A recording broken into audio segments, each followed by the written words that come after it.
Ano, ubos na. Ubos na.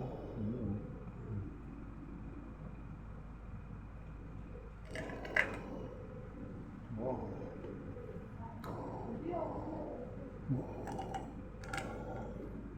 Umiinom ako nito, hindi na ako gumagamit ng tubig.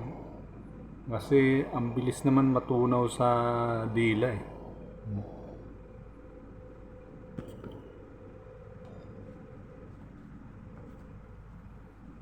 Ganon katindi. Lux Protect 50 times ang vitamin C, 20 times ang vitamin E. Galing sa buto ng ubas na in-extract. Matindi.